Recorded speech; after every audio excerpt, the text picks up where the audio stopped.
How to switch OneDrive accounts. If you have been using the OneDrive application and want to read on how to switch accounts on it, don't worry. In this video, I will show you how to do it, so let's get started.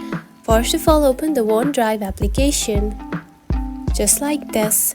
After opening it, you will find something like this on your home screen.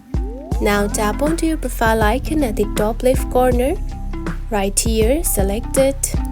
Then here you can find your account right here. Now to switch OneDrive accounts, tap on to add account. Now from here, simply add a new email address and simply add another account and simply switch it.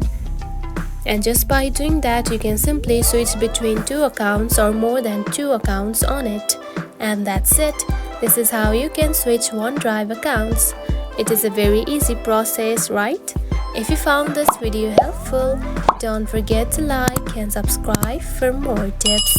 Thanks for watching.